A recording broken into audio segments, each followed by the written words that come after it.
Corona पर lockdown भी लगातार जारी है और सियासत भी खूब हो रही है। कोरोना की दूसरी लहर में दिल्ली देहात बुरी तरह प्रभावित हुआ है। अब धीरे धीरे वहां भी साधन पहुंचाने की कोशिश हालांकि की जा रही है। पश्चिमी दिल्ली के सांसद प्रवेश वर्मा ने नजफगढ़ इलाके के 18 गांवों में ऑक्सीजन कॉन्सेंट्रेटर मशीन उपलब्ध कराई है। प्रवेश वर्मा ने आरोप लगाया कि दिल्ली सरकार का 65,000 करोड़ का बजट होने के बावजूद दिल्ली देहात की स्वास्थ्य सेवाएं बदहाल हैं। कोरोना की दूसरी लहर में सबसे ज्यादा असर दिल्ली के देहात पर नजर आया, जो कि स्वास्थ्य सेवाओं से महरूम होने के साथ साथ यहां पर काफी लोगों की मौत भी हुई। और अब सांसद पश्चिमी दिल्ली के प्रवेश वर्मा गांव-गांव में ऑक्सीजन कंसंट्रेटर बांट रहे हैं। हालांकि सरकार ने भी ऑक्सीजन कंसंट्रेटर बैंक बनाने की घोषणा की है। प्रवेश जी हमारे साथ। प्रवेश जी, लगता नहीं देर से शुरुआत हुई है ये कंसंट्रेटर? देखिए, हमने तो पिछले 20 दिन से ही, अगर दिल्ली में सबसे पहले किसी ने सेंटर बनाया देश में तो मुझे पता नहीं, तो वो हमने अपनी लोकसभा में ही बनाया और 20 दिन पहले बनाया था। दिल्ली सरकार ने तो कल घोषणा करी है और घोषणा करी, अभी तक उनका कंसंट्रेटर किसी को दिखाई नहीं दिया। तो हमने 20 दिन पहले ही सबसे पहले ककरोला में, हरिनगर में, तिलक नगर में, DDU कॉलेज में, सागरपुर में, नवादा में, नजफगढ़ में, ये सारे सेंटर तो हम ऑलरेडी बना चुके। 355 बेड के बनवा चुके हैं। वहाँ पे ऑक्सीजन कंसंट्रेटर मशीन है, सिलेंडर हैं। हमारे यहाँ के लोकसभा की जनता में 2,95,000 मास्क को बांट चुके। 50 टीमों को हमने 100 मशीन वो हमने परसों उनको दे दी और लगाना शुरू कर दिया। लोगों के घर में जाना शुरू कर दिया, लोगों को सेवा मिलना शुरू कर दिया। आज जो मेरे लोकसभा में जो 42 ग्रामीण गाँव हैं, ये हर गाँव से एक एक हमारी टीम है। ये सबको हम एक एक मशीन दे रहे हैं और आप ये देख सकते हैं कि मशीन की क्वालिटी क्या है, कंपनी क्या है। तो ये मशीन हम दे रहे हैं ताकि गांव में जहां पर आज तक सुविधा नहीं पहुंचती है, कोई सरकार वहां पे नहीं जाकर झांकती है। यही सवाल मैं पूछ रहा हूं कि इस बार दिल्ली देहात में मौत काफ़ी ज़्यादा हुई है। कई गाँव में 30-30, 40-40 लोगों की मौत हुई है। स्वास्थ्य सेवाएं बिल्कुल थी नहीं। लोग तो आपसे भी सवाल पूछेंगे, क्योंकि जो दिल्ली की सरकार है वो पिछले 20 साल से एक भी सरकारी हॉस्पिटल नहीं बना पाई। चाहे वो शीला दीक्षित की सरकार हो, चाहे वो केजरीवाल की सरकार हो, दिल्ली में एक भी सरकारी हॉस्पिटल नहीं बना पाए। मैंने यहाँ पर नजफगढ़ में ही, हम यहाँ पे 2 साल से 100 बेड का हॉस्पिटल हमारा भारत सरकार का बन रहा है, मगर नजफगढ़ का विधायक, उसके क्षेत्र में उसके लोगों के लिए हॉस्पिटल बन रहा है और उसके विधायक ने दिल्ली सरकार से सारी परमिशन यहाँ की रुकवा रखी है, जिससे हमारा प्रोजेक्ट ये 6 महीना लेट हो गया। वो सारे कागज भी मैंने दिखाए। तो हम, अगर वो हमें सहयोग करता, ये हमारा अस्पताल 6 महीना पहले चालू हो जाता और इतना जान माल का नुकसान नहीं होता। अगर गांव में ये सारे जो सरकारें क्यों नहीं पहुंचते, क्योंकि गांव में छोटे छोटे गांव होते हैं, 1000-1000, 2-2 वोट होती हैं। तो ये केजरीवाल भी यही सोचता है और शीला दीक्षित भी यही सोचती थी कि कॉलोनियों में 50,000 वोट हैं, तो एक गांव में 2000 वोट को छोड़ो, 50,000 कॉलोनी की वोट की चिंता करो। मैं गाँव से आता हूँ, मेरे में इनके लिए दर्द है।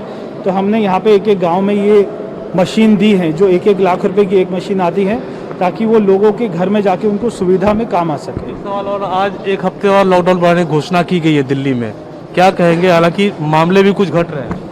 देखिए, वही केजरीवाल है जो ये कहता था कि लॉकडाउन कोई समस्या का समाधान नहीं है।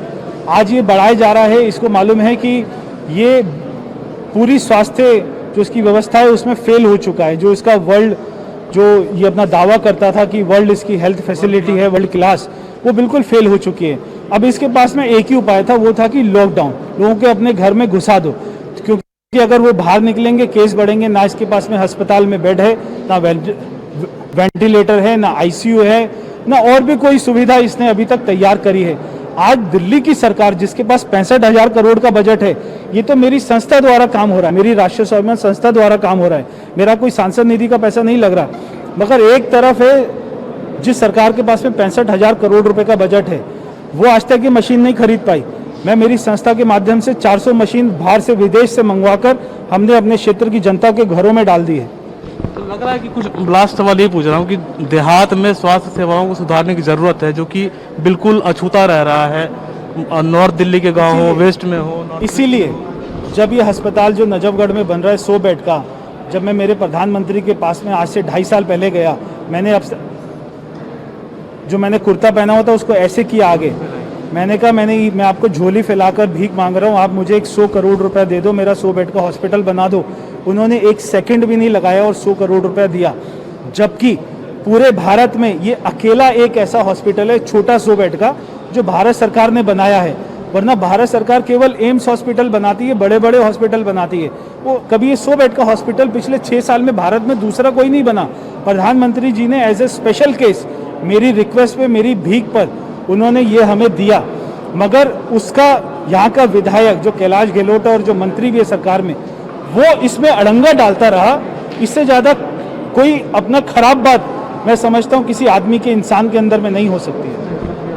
देख सकते हैं कि ये अलग अलग गांव के लोगों को कंसंट्रेटर बांटे गए हैं और ये गांव के लोग भी आए हैं, उनसे ही पूछ लेते हैं। आप कहाँ से आए हैं? हम उजवा गाँव है। अच्छा, आपके गांव की क्या स्थिति रही इस बार? स्थिति अब की बार कुछ ज़्यादा है, लेकिन साहिब सिंह, ये परवेश जी की कृपा से जो है ये दवाइयाँ जो सही काफ़ी सुझाव मतलब इन्होंने दिए। मैं पूछ रहा हूँ, इस बार जब कोरोना फैला था तो गांव में काफ़ी लोग परेशान हुए, वहाँ पर ना तो दवाई थी ना इलाज था, कोई व्यवस्था थी नहीं सरकारी। ना अब की बार ऐसा कुछ ज़्यादा मतलब जो जिसका ये शुगर वगैरह है वही ज़्यादा बीमार है, वैसे कोई। अच्छा, आप किस गाँव से आए? मेरा गांव में ही शेम उजवाई।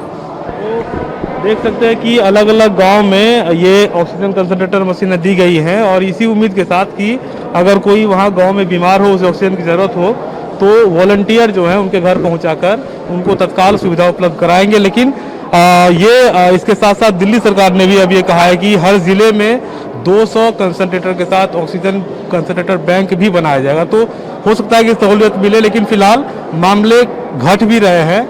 ये राहत की बात कही जा सकती है, लेकिन उम्मीद है कि इन सब से भी लोगों को थोड़ी बहुत राहत मिलेगी।